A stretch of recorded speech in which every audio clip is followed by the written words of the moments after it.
Sodaan geenya kaaba Itoophiyaa fi filannoo Itoophiyaa. Waggaa sadii dura finciluun garee TPLF fi kaabinii Itoophiyaa waraana keessa kan seene hoggaa ta'u hidhattoonni faannoo dantaa siyaasaa Amaaraa eegsisuuf faallaa mootummaa Itoophiyaa dhaabachuun waraana hoggaa jalqabu waldiddaan mootummaa Itoophiyaa fi ABO Oromiyaa keessatti kaayyoo qabsoo bilisummaa galmaan geenyu malee abadan jechuun hoggaa bosonatti hafan Itoophiyaan kaabaa hanga jiddu galatti deega nagayaatiin daarte. Kabajamtootaa fi daawwattoota miidiyaa qophii keenya kan Itoophiyaa fi keessoo nageenya Itoophiyaa irratti qabannee isiniif dhufne jirra. Hamma dhuma qophii keenyatti nu faana tura. Lammii miidiyaa subscribe, like, share godhuun maatii keenya taa'aa isiniin jennu kabajaa wajjin.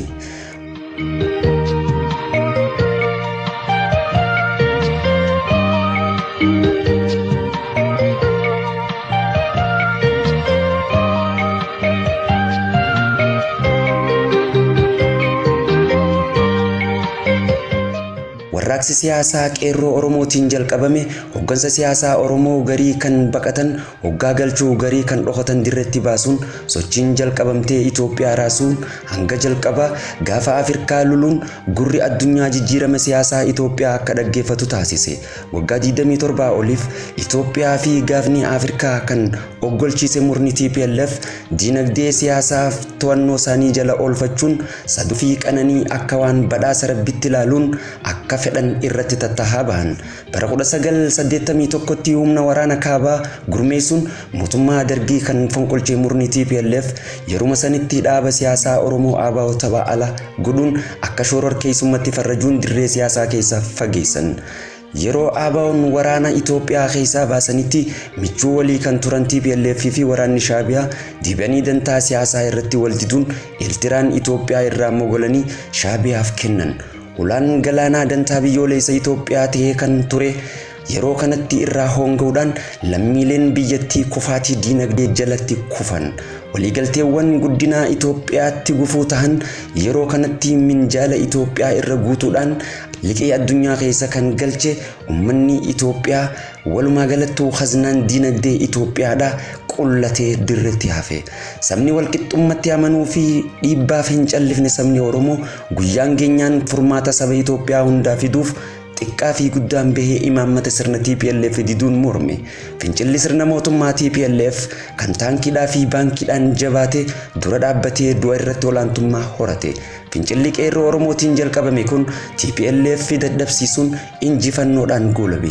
Yeroo kanatti dhaabni siyaasaa Oromoo kan duraan dhiibamee ture waamicha godhuun ABO'n biyyatti hoggaa galchu KFO mana hidhaatii yaasee waltajjii siyaasaa aanjeesse.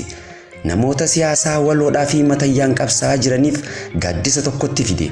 Waraanni WBO yeroo kanatti biyya Eertiraatii fi ollaadhaa kan galan ummanni Oromoo olaantummaa wareegamaan fide ijoollee isatti kennuudhaan OPDO gara ODP'tti deebisuun muummicha ministeeraa Dr. Abiy Ahmediif teessoo Itoophiyaa kan aangoo muummicha ministeeraa kan saba miliyoona 120 ol ta'e qisaasamaa fi kufaatii jalaa eewale milcheesse. Xiqqooturraan TPLF fi Maqaleetti galuun malatanii waraana Izii kaabaa irratti haleellaa raawwachuun lola jalqabe. Lubbuun lammiilee kumaatamaa gaafa dhumattu qabeenyi biliyoonaan lakkaa'amu qisaasamuun gaafa Afrikaa yaaddesse.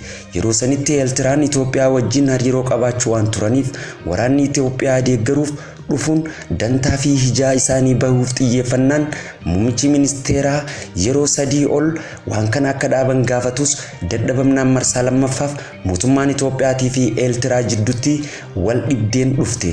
Imbaasiin duraan baname deebi'ee cufame. Jiddu seentummaa Obasanjootii fi gamtaa Afrikaatiin waliigalteen Piretooriyaadhaa yeroo waraanni Itoophiyaa fi TPLF jidduutti baradee waliigalteen mallattooyte nageenyi yeroo muraasaaf argame. Namoonni siyaasaa TPLF garee lamatti bahuun Geetaachoo Raddaa garana dhufuun eega pirezidaantii yeroo Tigraay tahaniin booda. Kunis immoo humna waraanaa Abut kan Dabratsiyoon wajjin waldiduun faallaa waraana TPLF dhaabbachuun tumsa Dr. Abiy Ahmed ta'uun tapha siyaasaa oowwaa godhuuf qajeelfama mootummaa hordofee paartiin TPLF filannoo biyyoolessa Itoophiyaa keessa baafamuu hordofuudhaan paartii Tigraay bakka bu'u Haariyaatti kan hundeesse nama gameessa siyaasaa guddaa Itoophiyaadhaa fi Tigraay kan ta'e Geetaachoo Raddaati.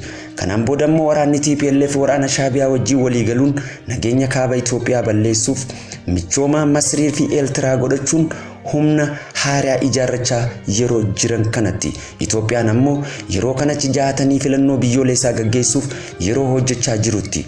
Kun ammoo siyaasa Itoophiyaa keessoof yaaddoo ta'uu kan dubbatan qaamni siyaasaa Itoophiyaa haa ta'u malee mootummaan ejjennoo isaa akka hin dhaabne ifoomsaa jiraachuun dhagayame. Kaaba Itoophiyaa keessatti wal dhibdeen lafa Walqaayitiin kan wal hijeeffatan morni TPLF fi Faannoo Amaaraatis akkuma jirutti ta'ee Faannoon ammoo kaayyoon isaanii olaantummaa siyaasaa aangoo biyyattii fudhachuuf waraana gaggeessuu bahuun isaa beekamaadha. Namoota nagaa ajjeesuu fi qondaaltota mootummaa haleeluun akkasumas dinagdeedhaa fi magaalota keessa seenuun saamicha qabeenyaa gaggeessuun kan beekamu tuutni waraana Faannoo humna waraana Itoophiyaa wajjin wal waraansa keessa jiraachuun sagantaa filannoo fi karoora mootummaan Itoophiyaa fuulduraaf qabatu gufuu ta'uu malaan yaaddoo guddaa ta'eeti jira.